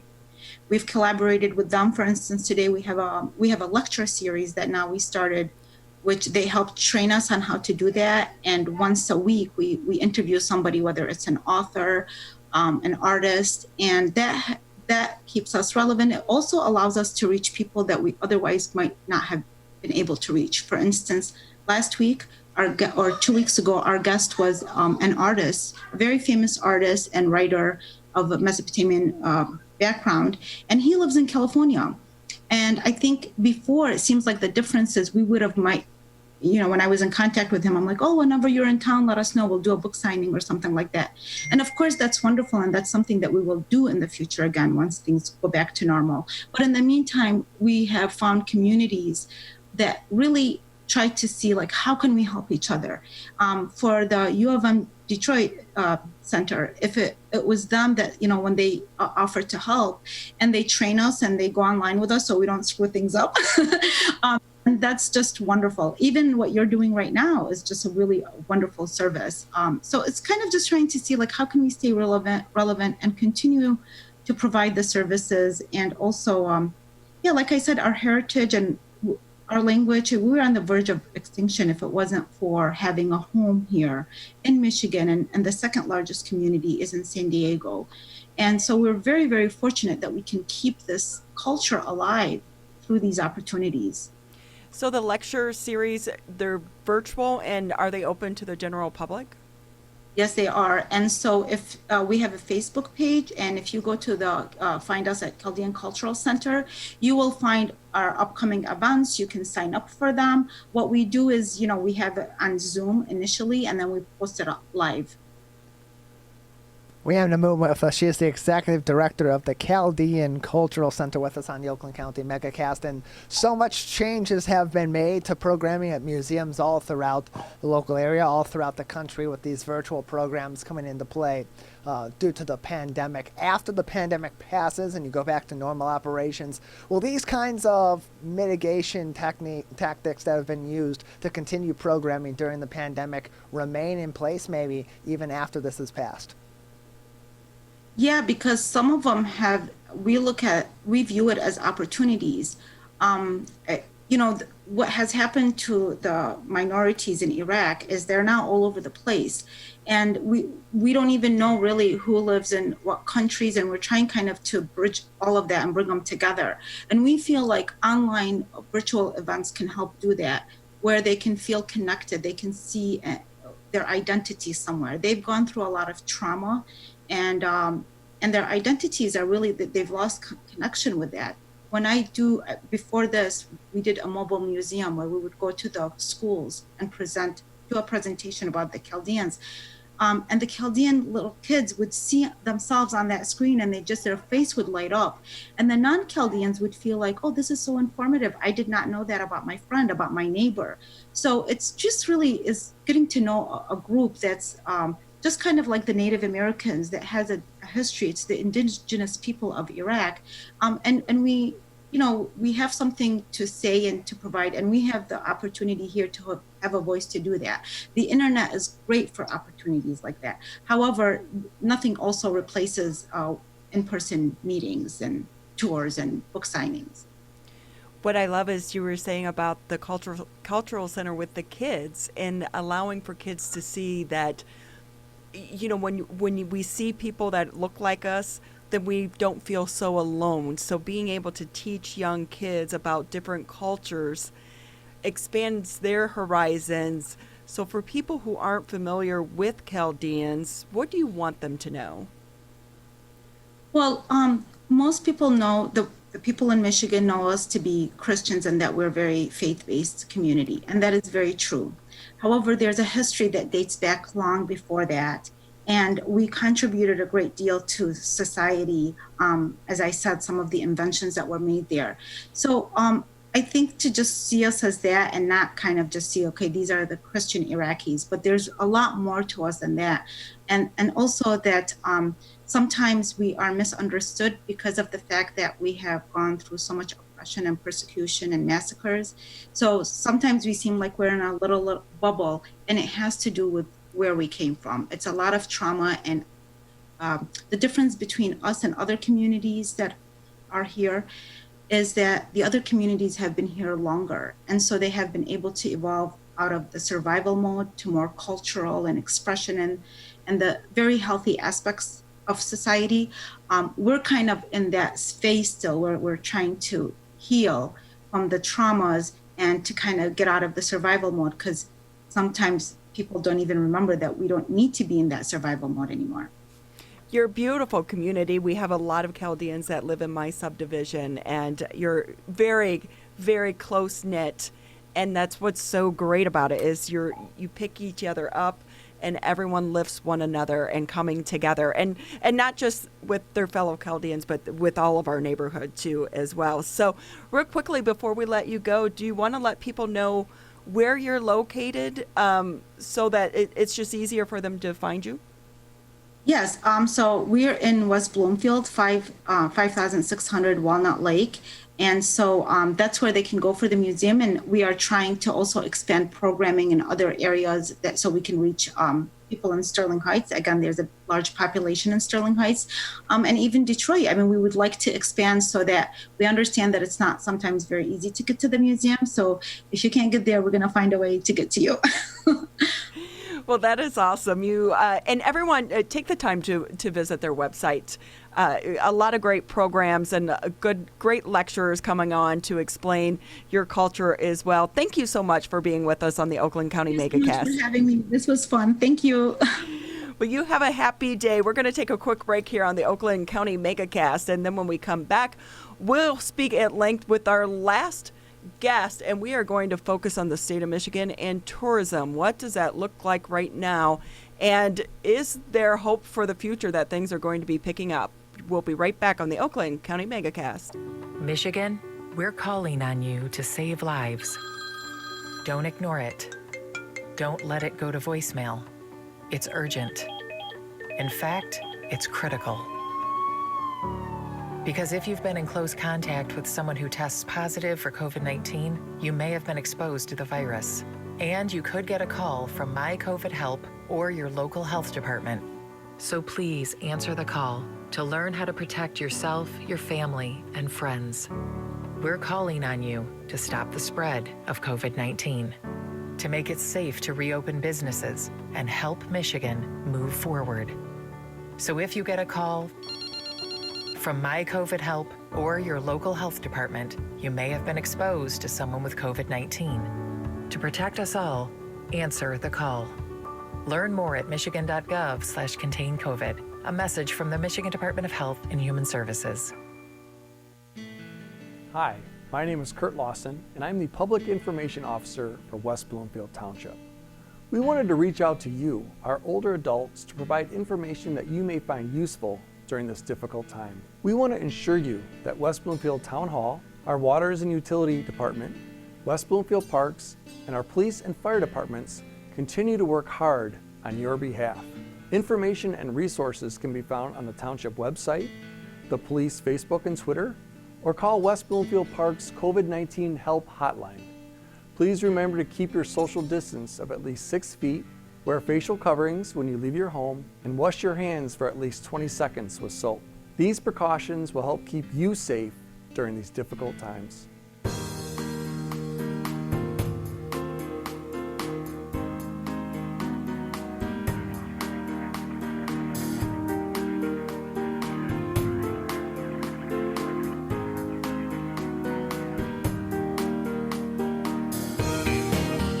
Welcome back. Thank you for joining us on the Oakland County Megacast. You can find all the information about us on Civic Center TV. You can also watch on Birmingham Area Municipal Access. Listen to us on the radio, 89.3 Lakes FM, 88.1 FM The Biff. If you're out driving around, tune us in. Even if you can't listen to us live, you can catch the rebroadcast later in the afternoon or go to civiccentertv.com later this afternoon and we'll have clips of all the interviews. Or if you missed some of the interviews that we had earlier this week, we've had some really great, exciting guests all week long. And we are going to end it with one guy who is very excited about travel in Michigan, the Vice President of Travel Michigan and the Michigan Economic Development Corporation. David Lorenz joins us on the Oakland County Megacast. Thank you for being with us. Well, it's great to be with you on this beautiful day in Pure, Michigan. I have to tell you, I'm actually on my front porch right now at my home office, as everybody is still doing the home office thing as much as they can. And it's a beautiful day. I hope people can get out there and enjoy it. Can I move my home office to your home office? Yeah, I'm pretty blessed. We years ago, about 35 years ago, we bought this little chunk of property near Lake Michigan, 4 acres for like $7,500. Times have changed. So built a little log home here, and it was our desire to always have a small home that we could afford and not have to be paying for the rest of our lives. So it ends up being a pretty nice place. It is a beautiful place, and talk about getting out and enjoying nature right now. While the crisis has put a crinkle in travel plans, we've had amazing weather this entire summer. Do you think that's kind of helped some of the businesses connected to the tourism industry? Absolutely, without a doubt. Isn't it strange that, we had COVID attack, the late winter, early spring. We all had to stay inside, and then we had that cold, rainy spring that seemed to never end. And then as we started to learn that there were safe ways that you could travel, people started to get out there as soon as things started to open up. And I think because of all that pent-up demand, all the challenges, all the stress, that people started to say, listen, I'm going to be part of the solution by making sure I'm keeping everybody, safe by wearing a mask and keeping my hands clean and, staying home if I'm sick and all that. But people are traveling. I was up in Traverse City and Charlevoix yesterday, meeting with some of my colleagues. And I have to tell you, Northern Michigan is abuzz with activity. And I think that this really beautiful weather we've had this summer, maybe the best I can remember, has really helped to encourage travel. People are traveling from Michigan to other parts of Michigan like I haven't seen in a long time. And surprisingly, people from outside of the state, I think that, they've been hearing Pure Michigan for so many years through our campaigns that, we were already on that bucket list. And then when they started to see that we were taking the protocol seriously, and they felt like the numbers were down, they could get there safely. I think a combination of all that has provided us a lot better business than we anticipated. If we could only get people back to work, it would be even better because, even with limited capacities, we're not able to reach all the numbers that we could because businesses just simply can't open to the degree that they would want to. It's been hard getting people back to work. Yeah, so while people are traveling more, how much of a hit overall is this year going to be for their bottom line? Still going to be rough. In fact, many businesses haven't been able to make it to this point. They weren't able to last. People don't understand. Many businesses in travel and tourism that, is so important to our lives, restaurants and attractions that, we like to go to, like museums and things. They're on a real close margin. They don't make great percentages of money. They make enough to get by, to employ their people, to pay their taxes, to, make their expenses, and let's hope make a little money. That's how most of the industry is, and a lot of mom and pop businesses. So we lost too many of them early on in this crisis. Now that we're back open again, and people are traveling, it's doing a lot better. And I have to tell you, in Michigan, we're doing better than most other states in the country, by far, actually. Northern Michigan, in July, we had hotel capacity or occupancy around 65 to 70%. A lot of people are using sharing economy, Airbnb type thing. So we don't get data on that, but I can tell you, I'm hearing that they are absolutely sold out everywhere in Michigan. And even in Detroit, that was, one of the epicenters of this whole crisis. Now that things are doing so much better, people are feeling comfortable about going there for leisure. Even without the Tigers, 10 losses in a row. Ugh. Even without being able to go to the Tigers, they're still even going to Detroit. And Detroit's about 52% occupancy in July. The rest of the country is around 47%. In cities like Chicago and San Francisco, single digit occupancy. So we are doing much better than most places in the country. We should be thankful for that and give each other a pat on the back, because that's all because of most of us taking these protocols seriously and trying to think of other people before ourselves, wearing our masks and things like that. It makes people feel comfortable to travel, knowing that we're taking that pledge, what we're calling the Pure Michigan Pledge. It's working. So, Dave, I have to ask you, how is it working with the hotels? Because, like you said, especially up north, I'm trying to book something for September, and a lot of them are booked already. But do they have certain capacity restraints like the restaurants and the businesses? Yeah, they do. And in northern Michigan, the restraints aren't as significant as they are in like southeast Michigan, but they still, to keep everybody safe, they're limiting their occupancies just by themselves, self-limiting. So I'm recommending that people make their bookings in advance. I've been saying since this whole thing started, I anticipated it would be busy. I didn't think it'd be this busy. But I've been saying fall is going to be the new summer. People are going to be able to travel with their kids this fall more than ever, because a lot of us are going to be doing virtual classes. So that's going to allow families to travel into the fall. They're going to be able to do their classroom virtual classes during the day. And then they're going to use that travel experience as kind of part of the educational experience too. In fact, we're gathering up educational curriculum for the travel experience, and we're going to share them on michigan.org. So if you're one of those families, you're going to travel into the fall with your kids and bring your laptops and such, and you still want to enjoy yourselves as well, you're going to be able to do that. We're going to help you along the way. Get those bookings done now, though. The resorts are a really good option because they're big and they provide a lot of distancing opportunities. This is a great time of the year to go to them because they're not very busy. It's not like ski time or whatever. Golf season is always big, but you can still do that. Otherwise, check out some of the small towns around the state that maybe you haven't been to for a while that really offer great experiences. Maybe not as well known as a Traverse or a Mackinac Island, but still really cool experiences. So we're trying to help you out by giving you those ideas at michigan.org. So get those bookings in now. I'm telling you, through October, we're going to be busy.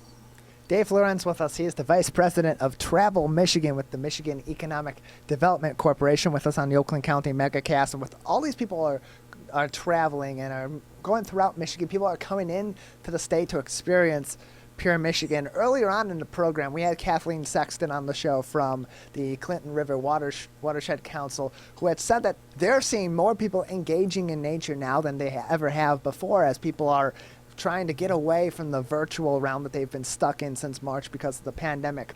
Has that clamoring to go back out and engage with all the great and various nature we have in Michigan been a factor in the boom of travel over the course of the summer and into the fall. Yeah, it sure has. And, that's what I meant by, mentioning Pure Michigan early on. As you all know, we don't have budget this year. We're not advertising. We probably wouldn't be even if we did have budget because of the situation. But those years and years of people around the country seeing the Pure Michigan ads and seeing all those beautiful natural areas, those beautiful scenes, we've always led with our nature approach, even though we've been doing more kind of city urban marketing as well, because a lot of young people really want that experience too. But because they've been seeing all those beautiful natural areas, which we have plenty for all these years, they want to come and experience them now. And because they know there's a lot of room, and you can go to a beautiful Michigan beach and even in high water levels and still see what you want to see without having people shoulder to shoulder with you. You can go to one of our trails. You can do all the many things that people want to do. And we have millions of acres of forest, 11,000 inland lakes, touch on 4 of the 5 Great Lakes and all those beaches. We have the Upper Peninsula, this nature wonder. I was on my personal vacation in the Upper Peninsula last week, and we had a great time. Whole family got together for a little birthday gathering. It was spectacular. And you think about the variety of things you can do even in nature in Michigan. Yes, we're great with trails. Yes, we're great with beaches. But there are so many other things. If you want to do stand-up paddling, or if you want to do kayaking, if you like mountain biking, if you want to do horseback riding or use the ATVs or ORVs, if you want to go on beaches, a place like Silver Lake Dunes, we really do have it all. We kind of with tongue-in-cheek always say, we have everything but salt water and sharks. And the fact is, that's true. We have so much to offer. So when you feel comfortable in traveling, you should know you can do that safely. We're encouraging people to take what we call the Pure Michigan Pledge. It's a statement, really, and it's basically saying you're going to do these 7 things to keep each other safe as possible. The number one thing on that is to be thoughtful and to be intentional about that. Wear your face mask when you're indoors, or when you're even out of doors in really busy places, like in Mackinac Island, when you're getting off the boat, things like that. It's been a great season. People are loving being outside and being able to travel. And I'm just really crossing my fingers that we're going to keep this up until that vaccine comes. We're going to be responsible to be able to enjoy Michigan. So, Dave, you mentioned about Pure Michigan's budget. Do you think after going through this pandemic, maybe the lawmakers will understand the importance of your campaign and understand why you need it, and some of those funds could return? Well, originally we were left without budget because of some disagreements really not related to us between the administration and the legislature. I think almost all legislators, and certainly the governor, value Pure Michigan. They know the importance of the travel and tourism industries. They know the impact that Pure Michigan has on encouraging people to travel, and that it's changed the perception of Michigan for people all around the world, especially here in the United States. There was a time before Pure Michigan where people thought Michigan's best times had passed it by. And I know Pure Michigan has changed people's minds about that, because we have a great future. What we have right now is pretty darn good, even in a difficult situation, but we have even a brighter future. And Pure Michigan has helped to tell that story. We're going to be able to keep on doing that, because I'm sure that even right now, while we're cash strapped as a state like everybody else is, there's a real understanding that when we promote travel and tourism through the Pure Michigan campaign, that we bring a lot more money back in because of that Pure Michigan work. So I anticipate that we're going to have a better appreciation as well, not only for Pure Michigan, but for the travel and tourism opportunities out there. So I think a combination of all that is going to provide the desire to provide us with as much budget as they can allocate. And I can guarantee you, we will do all we can to do as much as we can with that budget to get people back to work because that's really what it's all about. It's about jobs, and it's about tax revenue. Pure Michigan brings a lot more money back in than what it takes to run the program. And those people who come here, they spend a lot of money, and that generates tax revenue, so we can pay for roads and schools and police, and we can even pay for this COVID response. So I think it'll happen. So in a normal year outside of COVID, what is the tourism industry worth to the state? Is it billions? No, it's billions, yeah. And I've forgotten the exact number. I just can't keep those numbers. I think it's $26 to $28 billion in spending, something like that. So it's hundreds of millions of dollars in tax revenue. And, at the peak, we were at $36 million in our budget last year. We had hoped to be close to that this year. It didn't happen because of all these things. And then, interestingly enough, the legislature and the governor's office worked on a deal to get us budget for the remainder of the year. And they were just about to allocate that when COVID really hit. And even I had to begrudgingly say, you know what? Best to use those dollars for COVID response, which was, difficult for me to say. But, you got to remember at the beginning of this whole crisis, Mr. Pure Michigan, the guy pushing travel all the time, I was saying, stay home. So for a long time, we did that. Now we're just saying, when you feel comfortable, get out there and travel, but do it safely. Be part of the solution by taking the Pure Michigan Pledge. So I invite you to go to michigan.org/Pure Michigan Pledge to learn more about that. And consider yourself a pledge taker. Make that promise that you're going to keep each other safe. Even if you don't, feel like you need to be worried about yourself, think about other people who are trying to travel as well, or just trying to live in their communities. Let's think about them. And I know we will.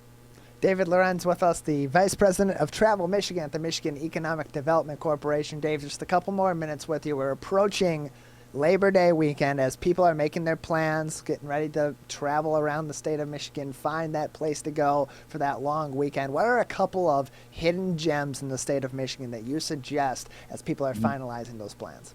I'm glad you said it that way, because everybody knows they're really popular places. But I tell you, I've been to some really cool places lately. I was in Coldwater the other day. When's the last time you were in Coldwater? What a neat little town.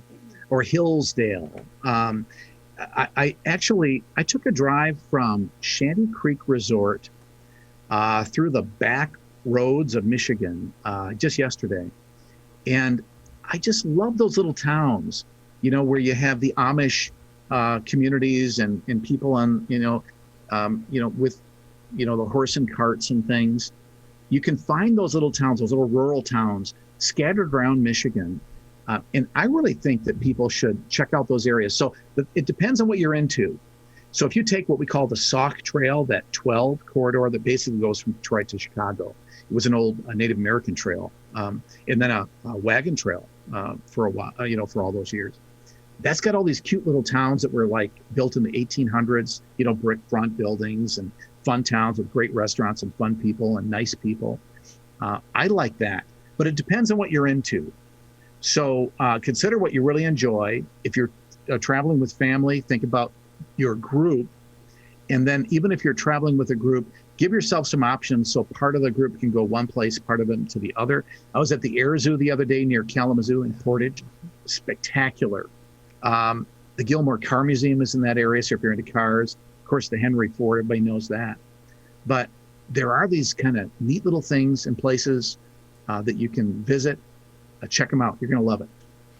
Must be amazing to travel with you. Dave Lorenz, Vice President of Travel Michigan, Michigan Economic Development Corporation. We always so much enjoy having you on the show and sharing all your knowledge and tidbits about the state of Michigan and your enthusiasm as well. So thank you for being on the Oakland County Megacast.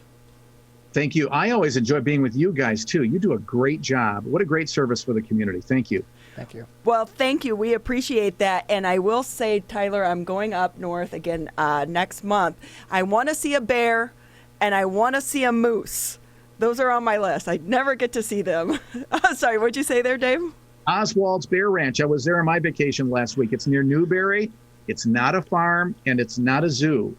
These are animals who can be dangerous, but they're behind a fence in huge areas. but it's a cool thing. You're guaranteed to see a beautiful black bear. See, thank you so much, Dave. I appreciate that. Tyler, have you ever seen a bear? Not in person. I'm very glad I haven't, though. That's something I'm very happy about. Well, I don't want it chasing me, but I want to see it in its nature. I got to go to Kenya one time on a safari. It was awesome. So I suggest that you go up there, Tyler. I'm going to go with his suggestion of the Air Zoo. And when I was in college, I did a very short mini documentary in a project group at the Air Zoo. It's fantastic. It's so interesting. Very, very fascinating. Dave's showing us pictures. Oh, he's teasing me. He's teasing me. Well, thank you so much, Dave. You have a great weekend. And Tyler, you as well. We have about 30 seconds left here on the Oakland County Megacast. We do want to go ahead and I'm always bad at reminding people of this, but we want to say thank you to Oakland University for allowing us to be their Facebook partner of the day. And for all of us here at Civic Center TV, happy weekend. Go out. Have some fun. Enjoy the weather. It's going to be beautiful this weekend because before you know it, we're going to be stuck back indoors. You're watching and listening to the Oakland County Megacast.